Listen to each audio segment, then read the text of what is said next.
Welcome to the channel. This is the really exciting Bugatti Tourbillon. This is the newest car from Bugatti, and it's the first car for a long time that's totally from the ground up redesigned. It's the first car from the merger between Rimac and Bugatti. And this car is named after a part of a watch, a mechanical part of a watch, which is a cage, which the mechanisms are inside. And that makes sure that it's able to be accurate and the watch works beautifully.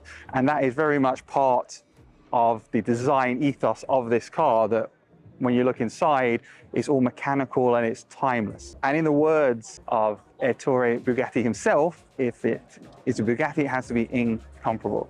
And this is definitely that. So let's talk a bit about this. So let's just talk about the design for a second, and then we'll talk about the engine and the technology in it. So the first thing you notice about this is the horseshoe shape here, which is very, very important to Bugatti.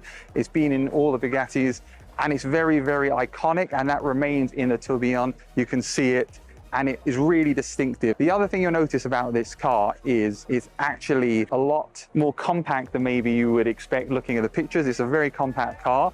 It's got lots of really cool details, from the amazing wheels here, which are custom made for this car, which are 20-inch wheels, to the carbon fiber with a French flag down the side there.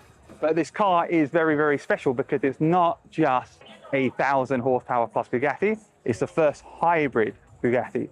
This car has 1,800 horsepower coming from its 1,000 horsepower engine and 800 horsepower from 3 electric motors. It's really, really clever how this works, and it is a fantastic bit of technology. The engine is all new to Bugatti. So previous Bugattis were named after racing drivers. However, because this isn't a W16 Bugatti, it's the first Bugatti, which is totally different. That's why it's got a new name. At the back of this car, we have the V16 naturally aspirated engine, which goes up to 9,000 RPM. And this was newly developed with Cosworth. It puts out 1,000 horsepower. But as I mentioned, there are 3 electric motors, and together they run off a 25 kilowatt hour lithium ion battery, which is oil cooled, so it stays cool. And that produces 800 horsepower on its own.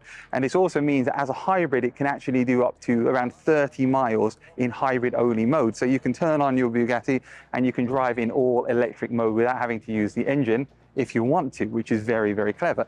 Now, the other thing which is really, really important, which you can see from the back here, is this diffuser. Now, this diffuser actually starts in the middle of the car, which is what allows it to have such fantastic performance without needing a wing, so it's able to stay really, really stable. It starts in the middle and it comes all the way to the back, and this is a brand new design. The other thing that's really exciting about this car is actually lighter than the previous version. The engine, despite being a V16 naturally aspirated, so without the quad turbos, is actually only weighing 252 kilograms, which means this is a lighter engine, despite actually being a much bigger engine than the previous generation. Even though it's an 8-litre V16, 8.3 litre V16. That is amazing that they've done that. And then the other thing you see at the back here is the rear is open, so you can see the wheels sticking out the back. And this is possible because of the aerodynamic equilibrium created by this diffuser, which starts all the way back there. Basically, if it needs to slow down, it's lifted up to help with the braking. Otherwise, it's not required, which allows it to keep its beautiful design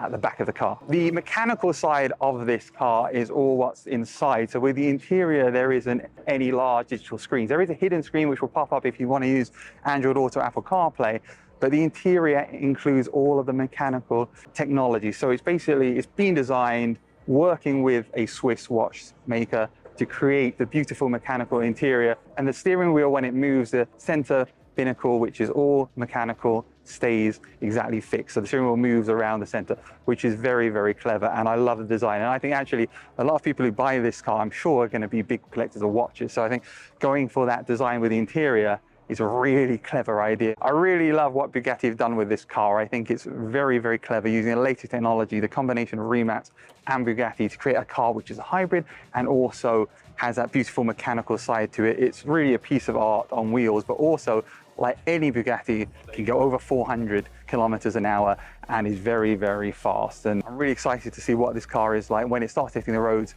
in 2 years' time, in 2026. Hope you enjoyed this look around the Bugatti Tourbillon. Thank you for watching. Please check out some other videos here and here.